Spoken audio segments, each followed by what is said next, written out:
ပြီးတော့လုံရောတွေချက်စားမှာဖြစ်ပါတယ်ဝတ်သားနဲ့အာလူဟောမှာအိုး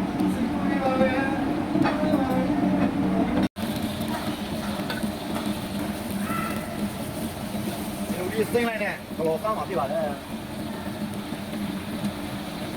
ချက်သူဒီကိုလုံးလိုက်နဲ့မှာဖြစ်ပါတယ်အင်းမွေးမှာဖြစ်ပါတယ်ပြီးရင်အမြင်ထက်မှာဖြစ်ပါတယ်ပြီးရင်နောက်ထပ်မွေးမှာဖြစ်ပါတယ်စားဖို့ဟောတားလေးထပ်ပြီးမှာပါနည်းနည်းတော့ကြော့သွားပါလို့တော့ခါတော့ဆက်ရှက်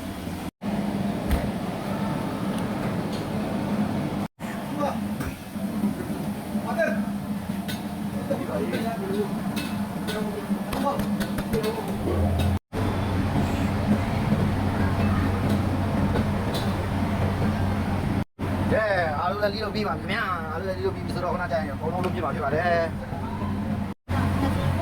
ဒါလည်းပြပါတယ်ဟောဒါလည်းဒီပြခဏကြာလုပ်ပြပါဖြစ်ပါတယ်ဒါရီကစားပလာရအောင်ပေါင်းပြပါ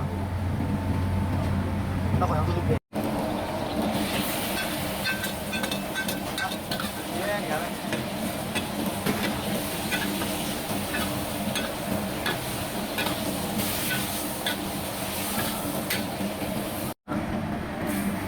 ဖျက်စီစီနီကေရလေးထည့်ပါလိမ့်ညာ